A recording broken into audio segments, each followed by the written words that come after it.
कि जैसे कि कई सारे ऐसे बड़ी बड़ी पार्टियां हैं जो विधायक चुनने के लिए, फिर एमएलए चुनने के लिए वो लोग किसी को भी टिकट दे देते हैं।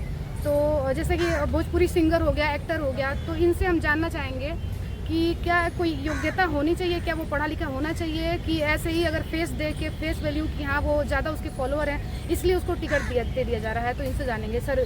पार्टियों में डेमोक्रेसी नाम की जरूरत नहीं, दिमाग में खुरापात है, तानाशाही की, राजशाही की। अगर तानाशाही और आज है डेमोक्रेसी, डेमोक्रेसी में सारी पावर, सब कुछ कंट्रोल जनता के हाथ में होता है। जिस भी पॉलिटिकल पार्टी में इस तरह से ये जो पे कब्जा था इंग्लैंड का, इंग्लैंड की महारानी सेंट्रलाइज उसको करते हैं, वो राजशाही में होता है, वो तानाशाही में होता है।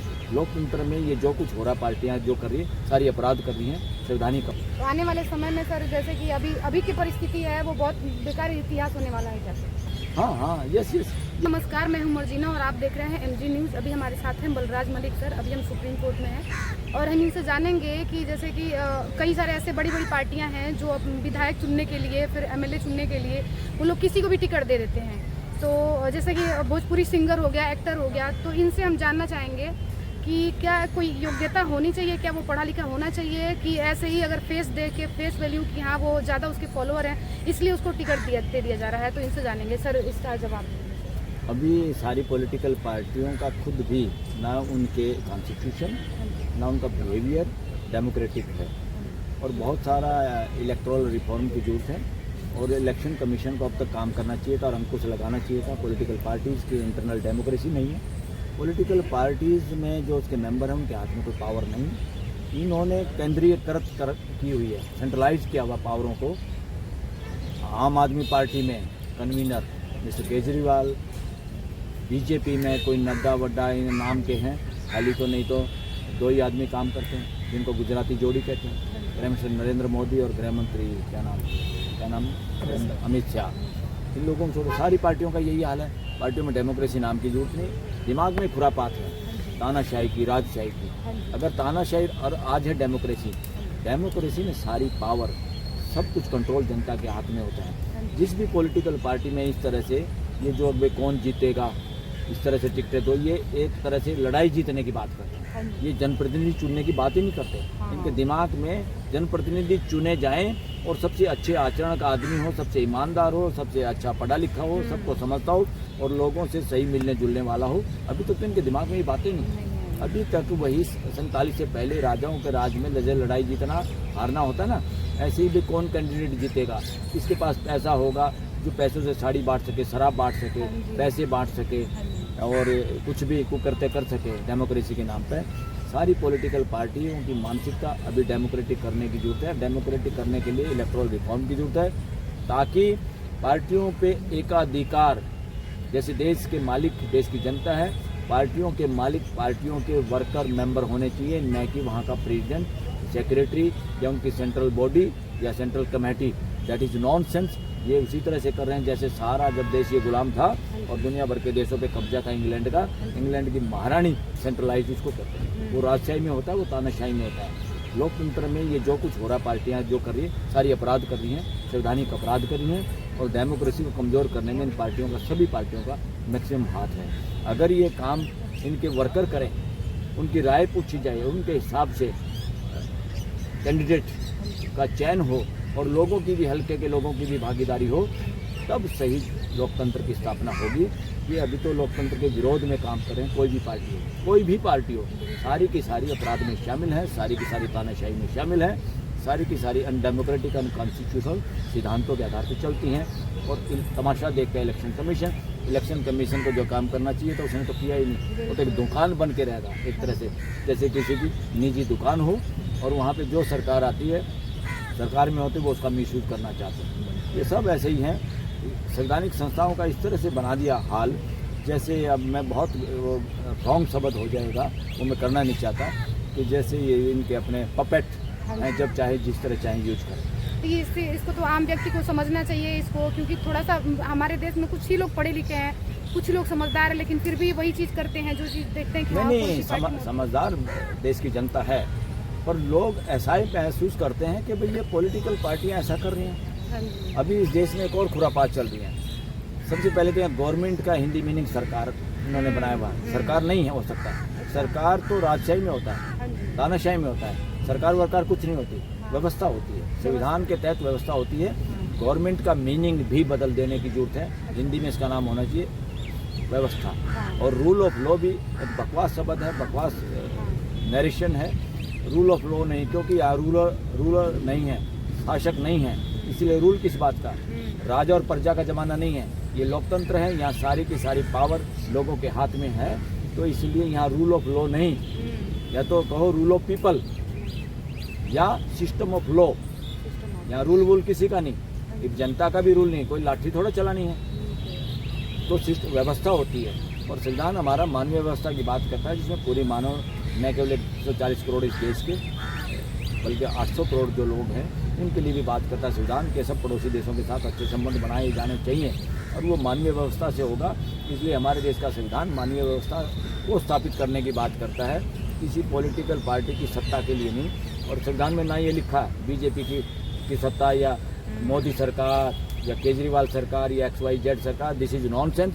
इन शब्दों का यूज खास तौर पे सोशल मीडिया को तुरंत बंद कर देना चाहिए, और जो गोदी मीडिया उसको भी बंद कर देना चाहिए। ये गलत है, और लोगों को शिकायत करनी चाहिए इस तरह की नॉनसेंस उनके जरिए न फैले जाए। इससे मानसिक गुलामी फैलती है देश की जनता में।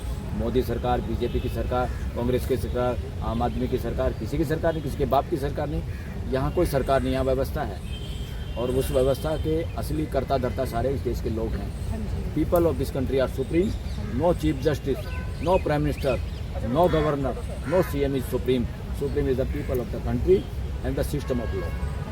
सर जैसे कि हमारे जैसे आम व्यक्ति के मन में एक सवाल आता है कि जब देश आज़ाद हुआ और आज़ाद के बाद सर एक संविधान बना, संवैधानिक सिस्टम की वजह से ही ये पूरा देश का सिस्टम चलता रहा। लेकिन जैसे जैसे समय बीतता गया और अभी का हाल ये है कि सर लोग संविधान को छोड़ के सर राम राज्य की सपना देख रहे हैं, लोग राम का नारा लगा रहे हैं संविधान का नारा छोड़ के। सर तो इस पे सर क्या प्रभाव पड़ेगा? गलत प्रभाव पड़ेगा इसको? गलत नहीं है, संवैधानिक है ये। किसी को भी इस तरह के राज की बात नहीं कर सकता कोई भी संविधान के अंदर। संविधान के अंदर व्यवस्था की बात हो, जिसको ये सरकार बोलते हैं। या राज रूज किसी का नहीं, कोई नहीं, कोई राजा नहीं, कोई राज नहीं। आज कोई राम नहीं, कोई राम राज्य नहीं, ना है ना हो सकता। यहाँ जनता का राज्य है, जनता का राज्य है, और जनता ही मालिक है। बाकी सब गौण हैं, प्राइम मिनिस्टर हो या कौन, या राजा रूजा किसी का नहीं। यह जनता का राज्य है। जनता का राज्य संविधान के जरिए मानवीय व्यवस्था की बात करता है, और जनता अपने लिए खुद मानवीय व्यवस्था चाहती है। ये किसकी सरकार, कौन सा राम राज्य, ये नॉनसेंस बातें, बकवास हैं। ये वो लोग फैला रहे हैं जो राम राज्य के नाम पे इस देश में पहले मलाई खाते रहे, और आज फिर मलाई खाने पे, या उनकी मलाई जब छीन रही है तो इस तरह की बात करके गुमराह करना चाहते हैं देश के लोगों को। गुमराह होने की कोई जरूरत नहीं। हाँ जी, जैसे कि आपने कहा कि हमारे देश में व्यवस्था होनी चाहिए, जैसे राजनीतिक व्यवस्था। Yes yes. तो सर राजनीतिक व्यवस्था में जैसे कि सिर्फ जैसे लोगों के मन में ये मिथ्या होती है कि प्रधानमंत्री नरेंद्र मोदी ने ये फैसला किया कि ऐसा होगा, लेकिन हमारे संविधान में कहीं ना कहीं हम लोग राज्य व्यवस्था में पढ़ते हैं कि ये मंत्रिमंडल के मत से होता है। ये बहुत अच्छा प्रश्न आपने किया। यहाँ कोई मोदी फैसला नहीं ले सकता, कोई केजरीवाल फैसला नहीं ले सकता, कोई राष्ट्रपति फैसला नहीं ले सकता। ये सारे के सारे जनता के बिहाफ पे होते हैं, और कैबिनेट वो फैसले लेता है। ये होना चाहिए हमेशा, कैबिनेट ने ये फैसला लिया जनता के बिहाफ पे। ये नहीं मोदी ने लिया, फलाना लिया, मोदी सरकार या केजरीवाल सरकार या किसी अखिलेश यादव सरकार या किसी और की XYZ सरकार। No, this is nonsense. इनको खुद भी आगे आना चाहिए। ये बड़े खुश होते हैं अंदर ही अंदर इनके अंदर, क्योंकि खुरापात है इनके अंदर, राजशाही तानाशाही छुपी हुई इनके दिमाग में। इनके दिमाग को डिटॉक्सीफाई करने की जरूरत है नेताओं को। इनको तो ABC नहीं पता इस संविधान का, संवैधानिक मूल्यों का बात करते हैं बड़ी बड़ी। ये सारे के सारे इसलिए खुरापात करते हैं। रिलीजन की बात करते हैं, जाति की बात करते हैं, रीजन की बात करते हैं, भाषाओं की बात करते हैं। मानव जाति को तोड़ना चाहते हैं। जितने ही लोग तोड़ने की बात करते हैं वो असंवैधानिक है। हमारा प्रियम्बल जो प्रस्तावना, जो लक्ष्य स्थापित करता है देश कहाँ जाएगा, हम भारत के लोग, और उसमें न्याय 3 तरह का सबके साथ, और उस न्याय के बाद उसका सबूत भाईचारा। अगर भाईचारा सबूत में नहीं है तो यहाँ का डेवलपमेंट, यहाँ के कानून सारे बेकार हैं। सर तो प्रियम्बल का कोई महत्व नहीं रह गया है सर? नहीं, प्रियम्बल का तो महत्व है, इनका महत्व नहीं। ये जो टिमटिमाते उतारे अपने आप को, जो हिस्ट्री क्रिएट करने के लिए नॉनसेंस। हिस्ट्री किसी की नहीं, अब तक जो हिस्ट्री है ना राजे महाराजाओं की, that is nonsense history. History होती मानवता की। किसने लड़ाई रोकी, किसने लड़ाई ना होने दी, और किसने लोगों को गले लगाया। तो ये किसने लूट लिया, किसने कितने आदमी मार दिए, ये इतिहास बकवास है, इसको तो रद्दी की टोकरी में फेंकने की जरूरत है। ये वैसे ही है जैसे हम किचन में फ्रूट काट के उसका छिलका बाहर फेंकते हैं यूजलेस चीज़ों को, ये उसी तरह हिस्ट्री को यूजलेस जो चीज़ें आज सारी फेंकनी चाहिए। मानवीय इतिहास पढ़ाना चाहिए, मानवता का इतिहास पढ़ाना चाहिए। All other history is nonsense in the name of humanity. तो आने वाले समय में सर जैसे कि अभी की परिस्थिति है वो बहुत बेकार इतिहास होने वाला है क्या सर? हाँ, यस, ये लोग इतिहास को, क्योंकि ये लोग डेमोक्रेटिक लोग ही नहीं हैं, इतिहास इनसे नहीं बदलने वाला।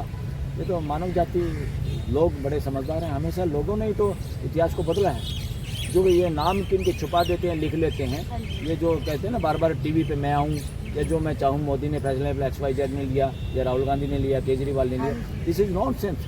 ये उस पर जाता है व्यक्तिवाद पे। हमारा संविधान व्यक्तिवाद को दफन कर चुका है। मानव जाति व्यक्तिवाद के पक्ष में कभी नहीं है, क्योंकि अस्तित्व में ना शासन है, ना प्रजा है, ना मालिक है, ना नौकर है, ना अस्तित्व में संचय का प्रोविजन है। इसलिए जिसने भी संचय किया वो सारे भ्रष्ट नेता बोल नहीं सकते, राइट टू एक्सप्रेशन का यूज नहीं कर सकते, और उन्हीं भ्रष्ट नेताओं को एक दूसरे जो सत्ता में आ जाते हैं उनको डराने का, उनके मुकदमे बनाने का काम करते हैं। जो तमाशा देश में देख ही रहे हैं आप। इन्होंने गलतियाँ की हैं, इन्होंने देश के साथ बदमाशियाँ की हैं कुछ लोगों ने, और इसलिए चुपचाप मैं तो कहता हूँ जिसने भ्रष्टाचार का ज़्यादा इकट्ठा पैसा किया है, क्योंकि अस्तित्व में संचय का प्रोविज़न नहीं है। संचय करने से आप मजबूरी में अपने सारे फंडामेंटल राइट को खो देते हैं, आप बोल नहीं पाते समय पे, और आप उसी की रखवाली करते हैं, और आपका बिना नेक कमाई का सारा पैसा आपको ही दफन करने के काम आता है।